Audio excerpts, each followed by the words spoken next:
number 1, the Stoops Express car. That is Steve Butler. He goes around one car.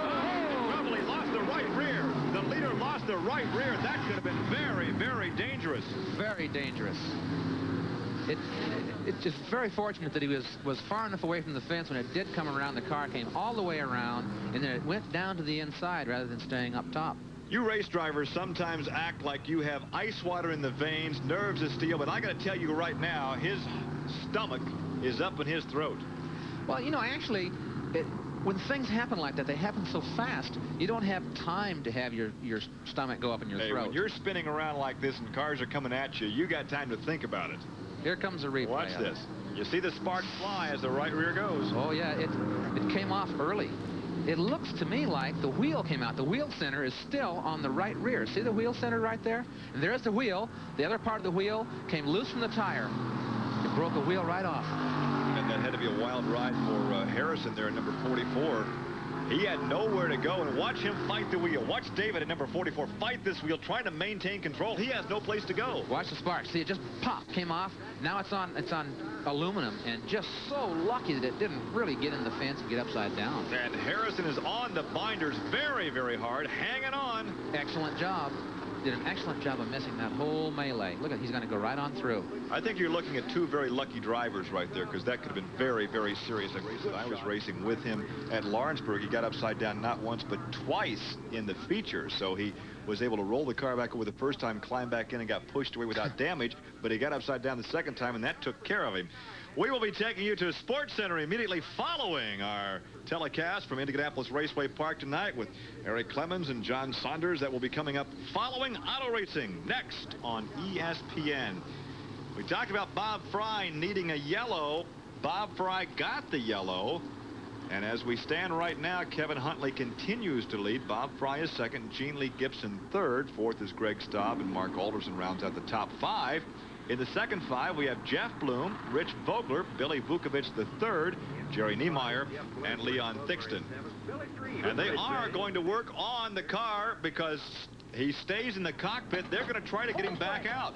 What they said in the drivers' meeting was they'll give you 3 laps. If you're in here and you're working on your car, they'll give you 3 laps to work on your car. So now they did 1 lap. They have to get it done in 2 laps and get back pushed out and start the race. Well, the crew goes to work. Butler stays in the car, so he's had a chance to slow the heartbeat down just a little bit. And Brian Hammonds is standing by in the pit area. Steve Butler, what happened? I don't know, I think the wheel broke. Can you get it fixed? Yeah, I think they're putting a new one on, but the wheel just fell off coming out of the turn. I think it broke. You were running away and hiding from him. Oh, man, I wanted to win that so bad, Brian. It's really a disappointment, bud. All right, the car is now down off the jacks, and Steve Butler's getting ready to get back in this race. Gary? I talked to Steve earlier, and he said he'd made some adjustments to the front of the car, and he thought the front was too stiff, so he put the axle back, which actually makes the torsion arms longer, which softens the spring rate up because it was pushing too much before, and it apparently worked tonight. They have a designated push-off area. They have to get him down to that area to get the car pushed away.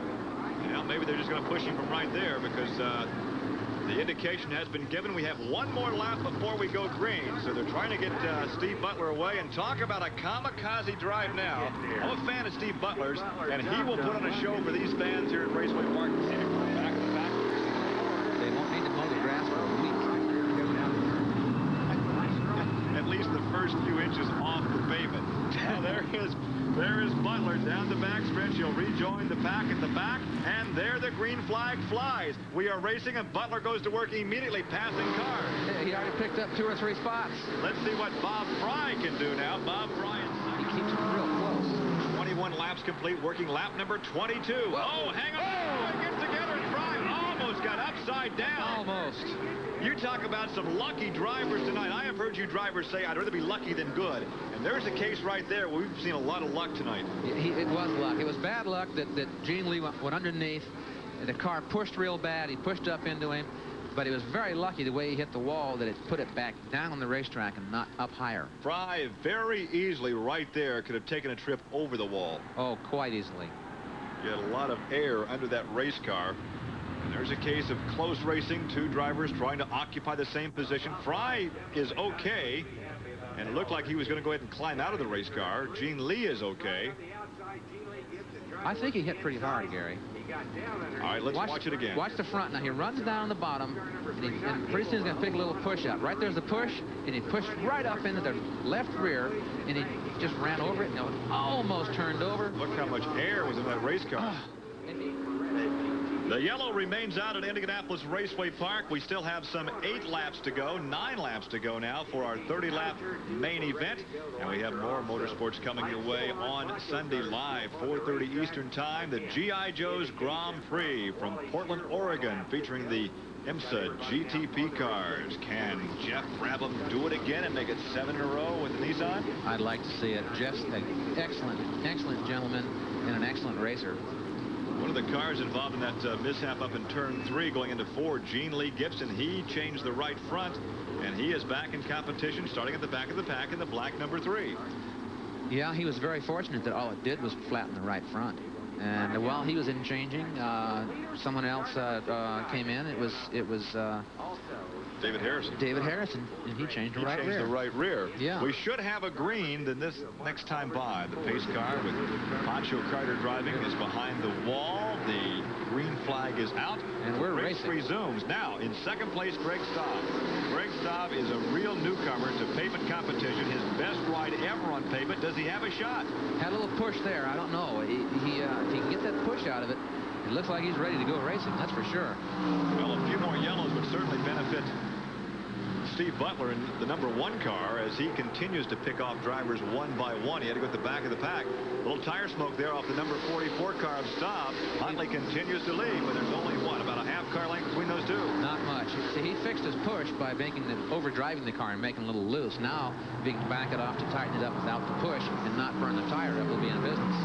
Well, there's a look at number 52, Mark Alderson. There is Butler cutting grass. Yeah, cutting grass. Just got by Vogler. And the next one up in his line is Little Vukovic.